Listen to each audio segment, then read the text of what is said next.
Hello, thank you for joining us for our virtual conversation on creating healthy communities. I'm Phil Goropoulos, president of CHI St. Joseph Children's Health. Here at St. Joseph Children's Health, the concept of creating a healthier Lancaster community has always been at the heart of our mission. From the beginning of our organization in the 2000s with the sale of the hospital, we've continually made efforts to improve the health and access to healthcare for families and children throughout the community.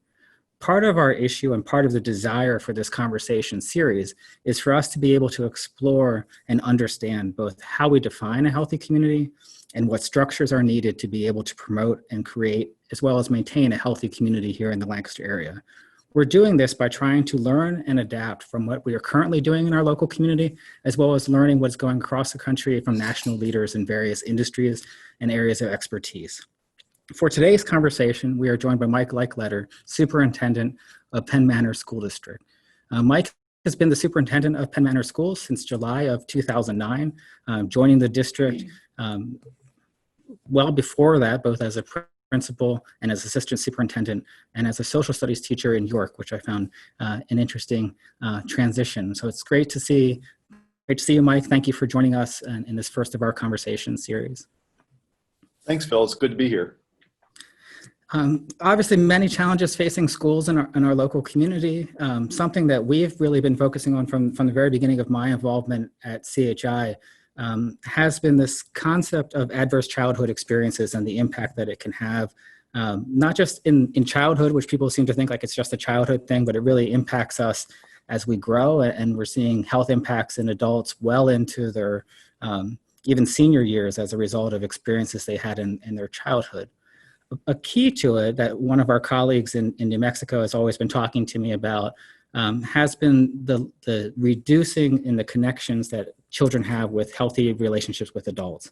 That one of the keys to reversing this impact and this trend in our community is figuring out ways that children can have more meaningful relationships with adults that they can actually count on. That's what's missing, is that the number of people that a child thought they could lean on, call upon, questions, concerns, has greatly been reduced over the last couple of years.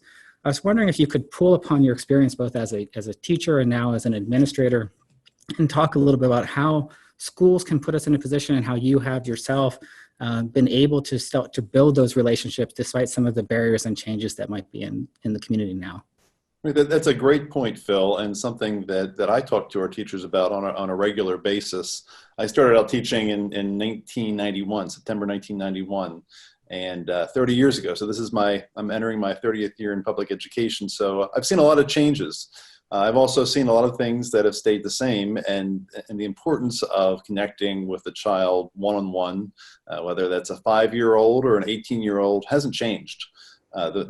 I believe the most important thing that we see is that that a child has a relationship with an adult that they can trust, and that makes a difference in a variety of ways. It makes a difference in their own mental, social, physical health, but it also makes a big impact on a school and a school system where situations in which a child can turn to an adult and say, there's something I'm uncomfortable with personally, or the same thing when we talk about safe schools. It seems like COVID-19, we forget about quickly forgot about the Parkland shooting and some of the school violence, but that's just another important illustration that we talk to our children about responsible reporting as well. And when they can trust an adult to say, look, I saw something or I heard something I don't think is right for the safety of all of us, that helps a whole school environment become stronger. So I think that's a very good point that we strive, especially as we see students who are more transient, who may come to us from another school system or even from another state, the importance of identifying those children, those young adults, and being able to connect with them and give them someone in our school system that they feel that they can talk to and trust and confide in. Also important, just when I think about my own experiences as a student, but also as a young teacher, that mentorship that you get from someone that you trust, career advice, academic advice, personal advice, is so important to all of us. And I still have those relationships with people that I trust, that I go back to and have conversations about uncertainties in my own life. Yeah, I can think that's definitely true. I can remember actually my fifth grade teacher. I went to Hempfield, and David Weaver was my fifth grade teacher, and we, after many years, obviously, I always knew he was still there. It was always someone that I looked up to, and then we have reconnected, and it's amazing to see him be able to provide feedback and information to me through social media, which I would have never connected to him in the past. Has been really kind of inspirational to me to see that he's still interested in what I'm doing and engaged in how we're working to make a difference in the community. So if you were going to offer a piece of advice to a young teacher coming in about how they could form meaningful relationships with their students beyond just instructing them, what are the types of things that you would suggest to them? Well, I think sometimes it's really challenging for people. I started teaching middle school. I student taught at the high school level. So sometimes it's challenging, I think more challenging for high school teachers who are starting out at 22 years old, who don't have that much of a separation between the students they're actually instructing. But one of the things I always tell our teachers is just relax, try to be yourself. We all, when we go through education courses and student teaching, sometimes we try to model what our cooperating teacher did, but it's important just to show your own personality. Do so with setting structures and boundaries in place, but just I encourage them to relax and get to know kids, talk to them, talk about your interests. Talk about things outside of math or history or art or whatever your area is, because I think kids like to know that they're dealing with human beings who have their own personal interests. So I think that's step one. With elementary teachers are just so unique in their calling. I always find it interesting that if you talk to an elementary teacher, they can say, "Oh, I could never teach middle school, or I could never teach high school," and the reverse is true.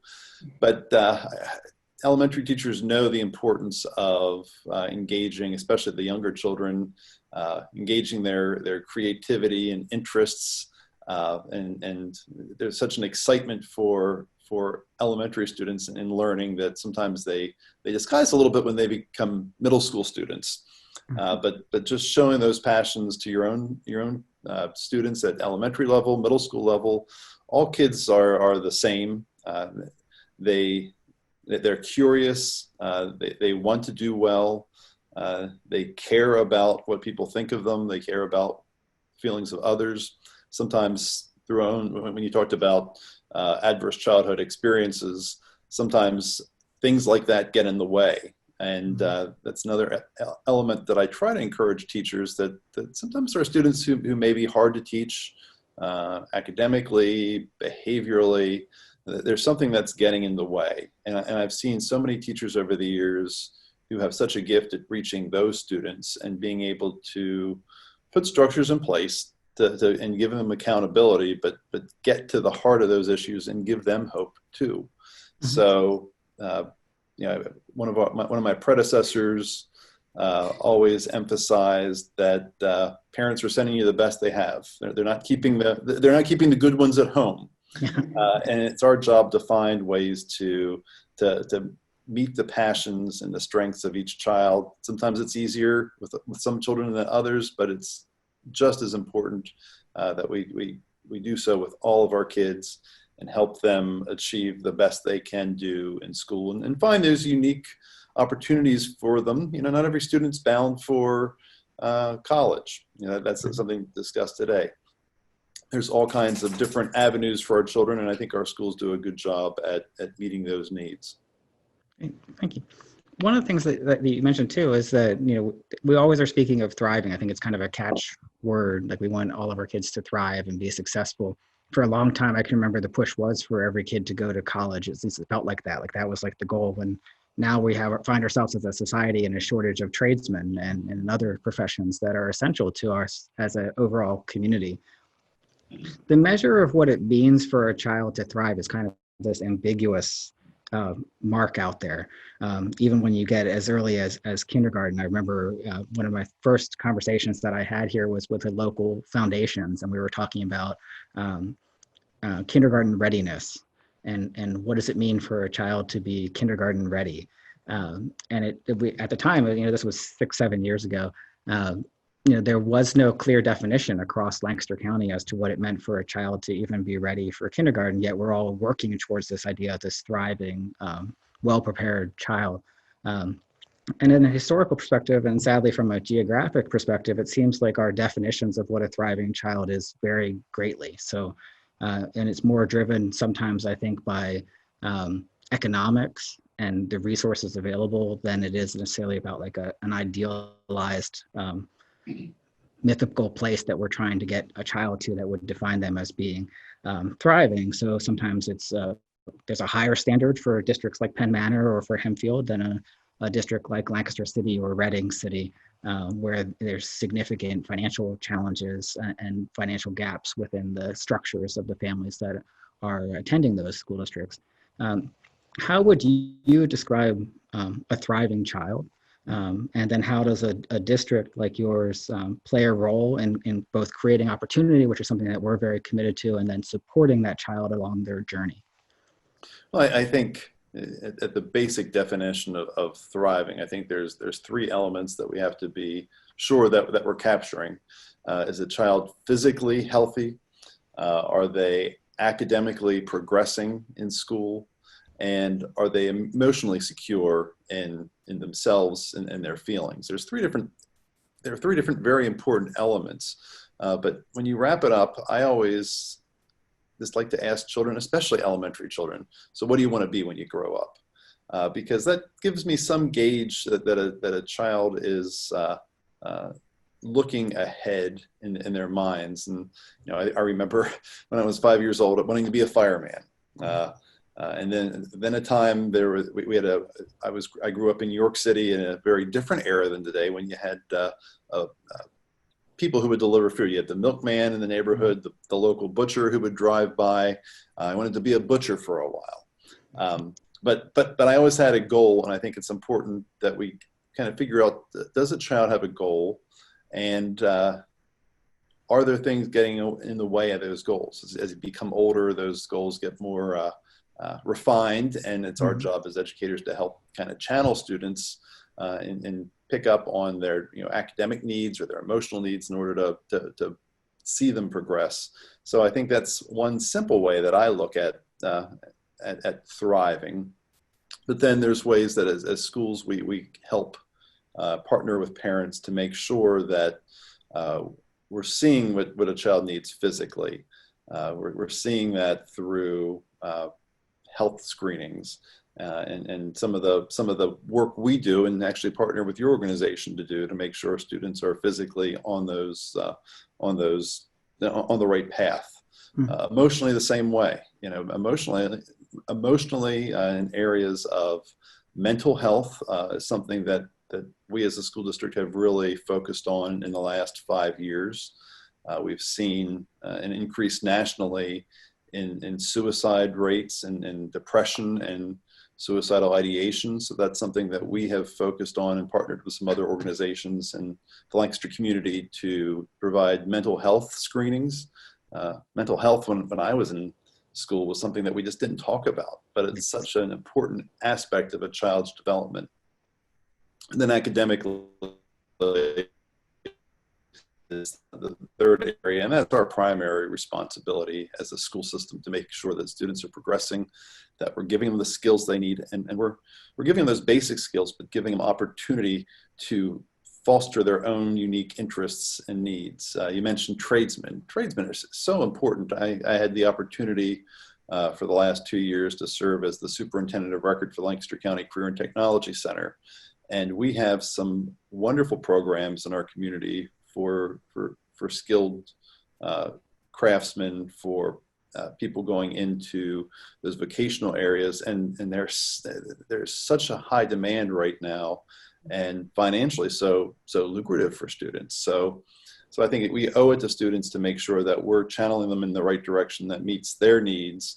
Kind of going back to that childhood question when you're 5 years old of what do you want to be when you grow up?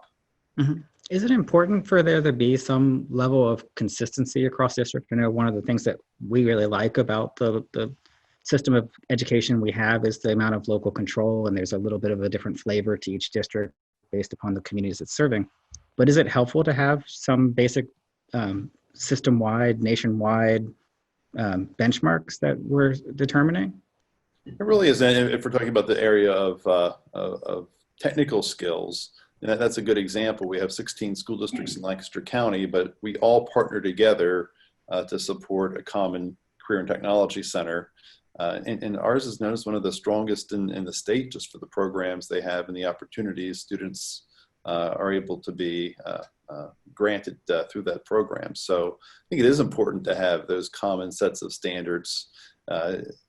It doesn't mean we're all moving on the school front with academic standards. It doesn't mean we're all moving at the same rate with the same page 7 of the math book every day, but we have some common goals that we're working towards and ways to measure those goals. I think accountability is a key as well.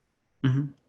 It is interesting. We just completed a 3-year project jointly with Millersville University we called the Labyrinth Project, which was around building capacity in childcare centers. And we focused on 3 different centers. Things are actually publishing the results soon. And they actually found, we looked at 2 different components. We were looking at trying to increase play as a learning instrument.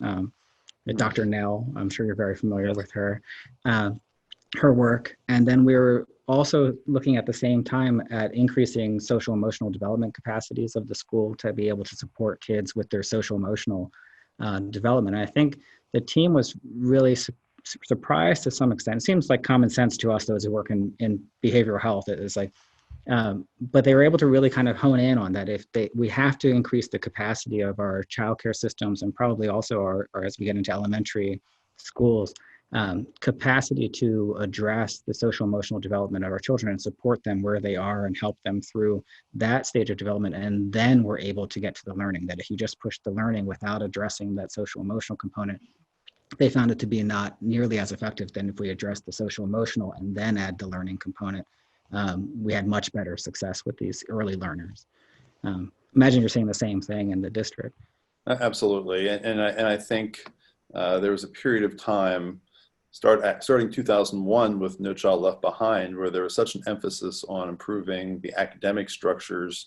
And during that period of time, there was such a push towards academics and the reading and writing and math that we forgot about those elements of play that you mentioned. And it's critical for the development of children. That play is. I was a fan of Mr. Rogers growing up, and he kind of interspersed all those areas: the learning with the emotional intelligence, with the play. And I don't know if it was Fred Rogers or someone else who said that play is the work of children. Yes, definitely is. Forget that, and we can't focus solely on the academics without looking at the whole child and what they need developmentally. Mm-hmm. I think it makes a good segue. Like this summer has obviously been a summer like none of us ever really want to experience probably again. I think we're going to learn a lot from it. At least I hope so. And one of the things that I thought was interesting is that earlier this summer, and they since have walked it back, the American Association of Pediatrics put out a recommendation that they wanted all kids, regardless of the pandemic stage, really, to be back in the building for in-person learning. What I found fascinating wasn't that they were advocating in-person learning, because I agree with them. I think that is a much stronger way for kids to be able to learn and fosters those connections that we were talking about are missing from so many kids' lives these days. But their recommendation wasn't really couched in the quality of education as much as it was in the fact that so many of our children were only getting their meals from the school, were only having social supports from the school, weren't safe at their home. So it was a way to provide safety to them, as well as appropriate shelter from different weather conditions. And that was where they were couching their recommendation. Not so much in terms of like it's the best way to educate in the midst of a pandemic. So that got me, wondering. Like this is an interesting time.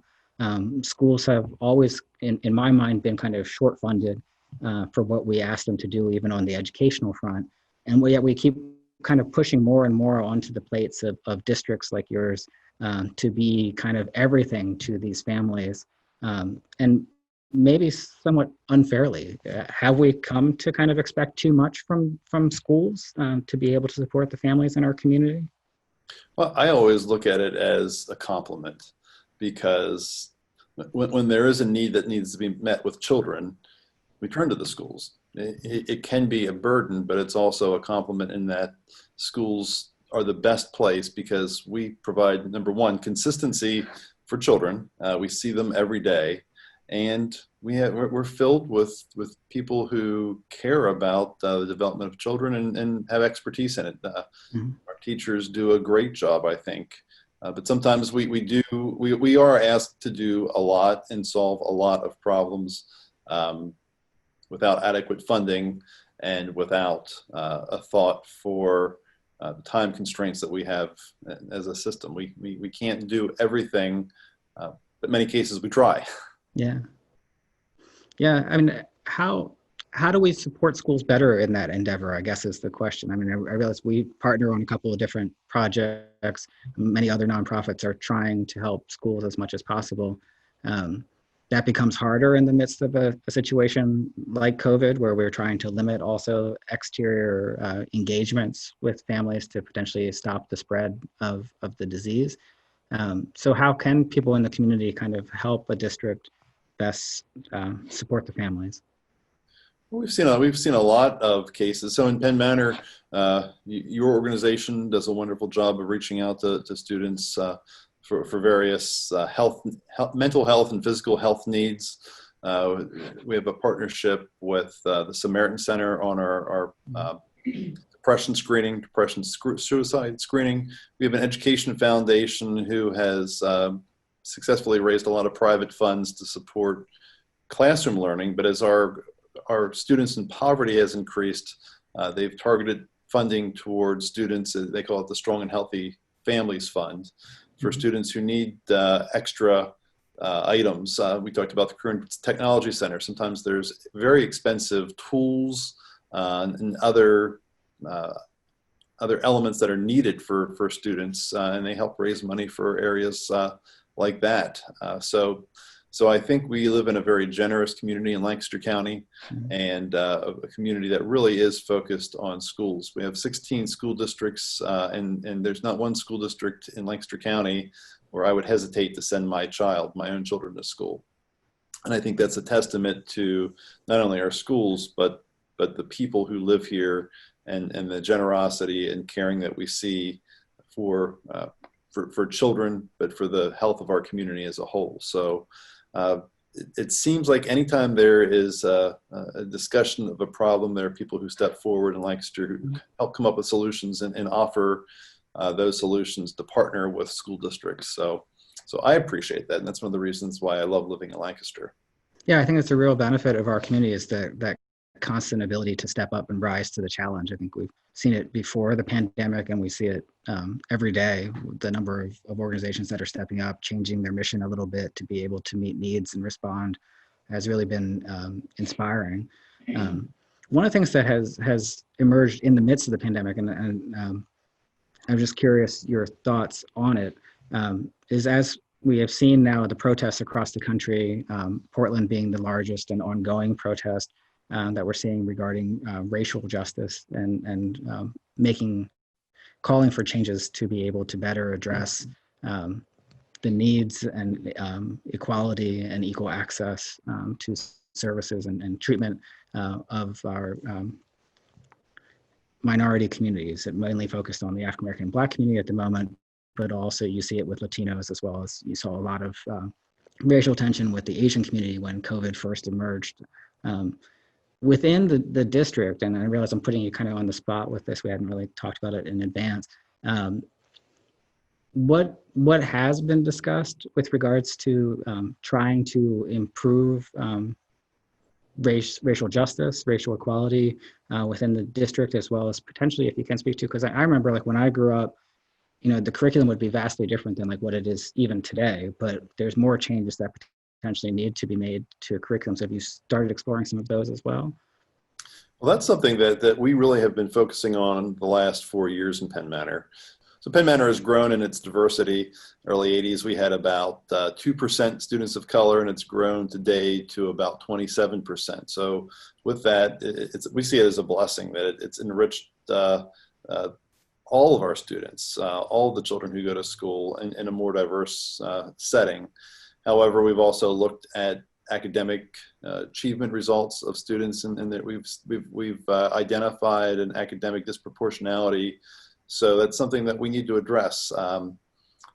It's something we've been working on for the last 4 years. We started partnering with the Children Deserve a Chance Foundation with their Talo Recruit and Talo Scholar program. But we've also created our own equity plan to not only meet directly the needs of students and students of color, but also to educate our own faculty of different ways that they can reach children who are coming from different backgrounds. You know, one of the unfortunate elements to education in the Commonwealth is we have very few teachers of color. So the percentage of our teachers who are in our classrooms are still highly Caucasian white teachers. So research has shown that if a student of color has another teacher of color by the age of about 10, their chances for success grow because they have a role model, someone that they can associate with. It doesn't mean that other teachers can't also serve that same way. So we're also trying to recruit additional teachers to make our workforce more reflective of what we're seeing. And we've spent a lot of time discussing the George Floyd killing with our administration, our school board this summer. And our board has taken a position that as a community and as a school, we need to do more as well. So they are working on putting out a letter to the community, really discussing the work we're doing to make sure that all of our students are successful regardless of their background. That's wonderful. Thank you for sharing that. I did have a question about recruitment because we face a similar challenge. So we have worked here over the past 6 years to make our staff much more diverse than when I first arrived at St. Joseph. But it's something that we always are struggling with. And we're opening a childcare center in Columbia. We want to make sure the teachers are reflecting our student population, which we hope is as diverse as the Columbia community is and has become, which isn't something you would have probably said even when you started at Penn Manor. But it's really become a diverse community. We want to reflect that.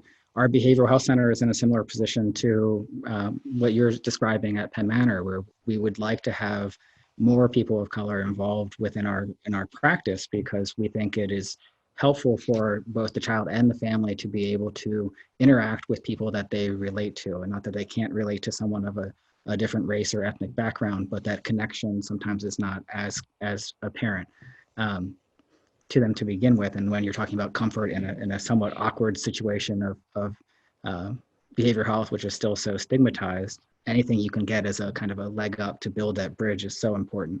So what types of strategies are you encouraging to kind of recruit and diversify your workforce? I'm looking for tips here. So anything you can offer. Well, a couple of things.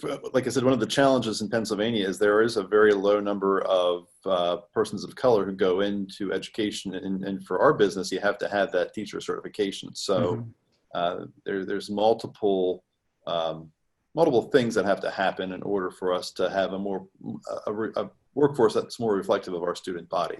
So one is, I know the Pennsylvania Department of Education has put out a report and is being very intentional about statewide recruiting, as are many of our state system of higher education schools that are the pipeline that feed into school districts. So that's one element. The second element is we said when we developed our equity plan that we were going to now look through everything we do with that lens of equity. And for us, it's required just a reprioritization. So in some cases, we have prioritized local students who go into teaching, who come back in the community. We've prioritized Penn Manor people in internal promotions for administrative jobs. And we had to kind of change that internal focus with that lens of equity and think we may have to go outside. We may have to recruit teachers from other areas. So we are on the HR side and the human resources side, we are being more intentional about seeking out historically Black colleges and universities and looking at other networks for recruitment to diversify our workforce. But we're also looking internally as our students of color have grown. We need to do a better job of encouraging them to go into education and to work for that teaching certificate so they can come back to their community and be that internal candidate again that we have prized in the past. So I'd say those are the three main areas, kind of a statewide change, which is a long-term, as well as the focusing on our own students of color, encouraging them as another long-term solution, but in the immediate, just going out and being more strategic. So this year we have 12 openings, and we've had a lot of success. We've had six teachers of color who we've been able to recruit to come teach in Penn Manor this year. So I think you just have to focus on it and take a risk that you'll find people who are willing to come to Penn Manor and come to Lancaster County, and we've been successful in that area. Yeah, I think as the county evolves, I think that has helped too, as we kind of have become known as this like little hotspot for travel and getting our restaurants appearing in the New York Times. It probably helps a little bit, because I know when I first started recruiting candidates here, people would come and they'd be excited about the potential position. We have a very innovative behavioral health model. And they'd kind of look around, they go, well, how do I fit in here? And I was like, well, I can't really answer that for you. I think it's a great community. Like, I will show you around, but you'll have to make that assessment on your own. But as we continue to diversify and you see more minority presences and ethnic presences, I think it will help our efforts to kind of begin to look like a more diverse professional community, as well as student population and younger population. Right. So we're about 4 weeks away from the start of school. You and I started talking about it a little bit before we started the segment. As we head into the fall, obviously plans have changed. All of our plans have changed. I'm sure yours have, every day over the summer probably looked slightly different in terms of what the school year was going to be. What are you most confident about as we head into the fall? I'm most confident about the fact that our children need to be in school, whatever that looks like. That it's our job to provide that structure, instruction that they so much need. I was out at a local orchard, Cherry Hill Orchard, in New Danville, which is in our Penn Manor School District. And I was talking to a woman who was a retired cafeteria worker, and she was telling me about her grandchildren.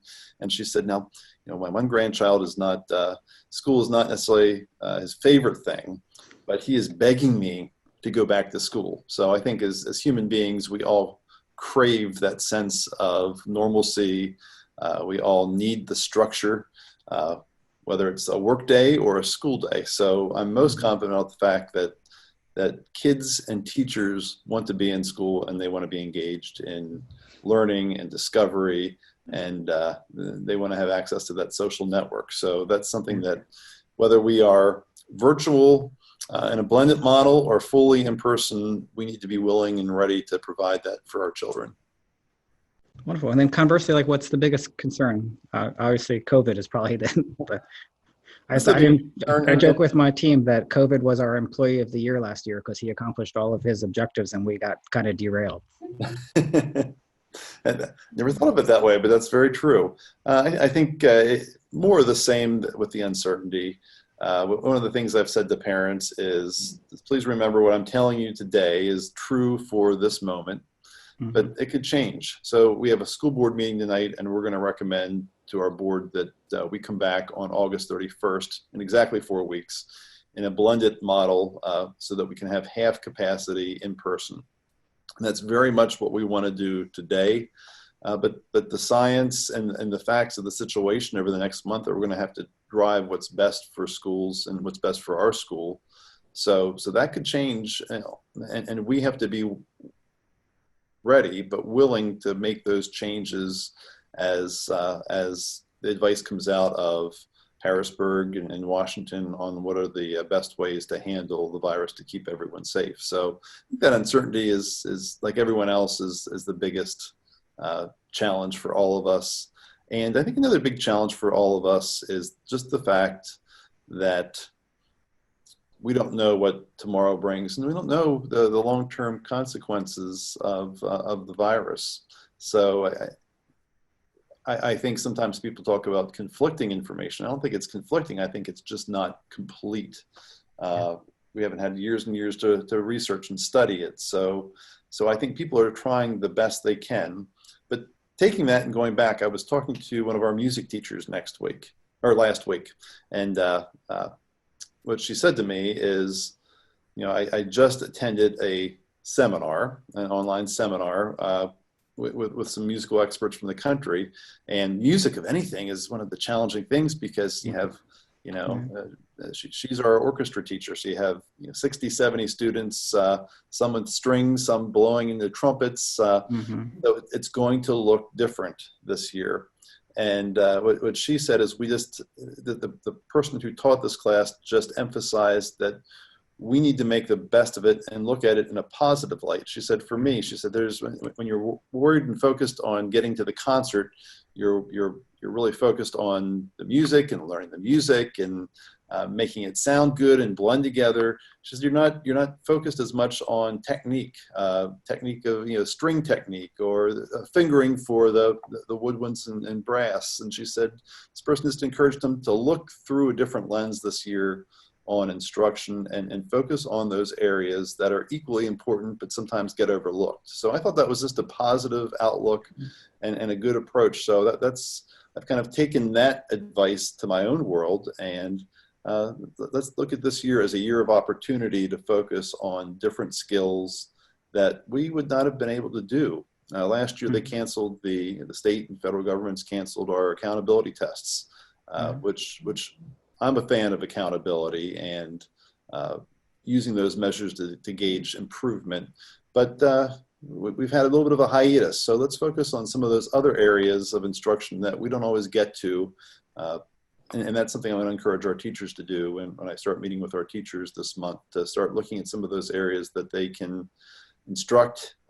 Going back to your very first question about getting to know children, getting to know our students better without being focused so much on our scope and sequence and our pacing guides and all those other things that as educators that we really focus on in the normal world, the pre-COVID world. Let's put those aside and focus on the needs of students. So I think it creates some opportunities this year that we otherwise would not have had. No, that sounds like a great opportunity. Thank you so much for taking some time out of your day to spend a little bit with us and have this conversation. I think this is an important launching point for a lot of dialogue about schools, as well as how kids engage with them. And I think you're right, looking at it as this is really an opportunity for us to explore so many ways of approaching our kids and learning that we probably, in our busy lives, were so distracted from focusing on in the past. So thank you and have a wonderful day. Thank you. Thanks for the conversation.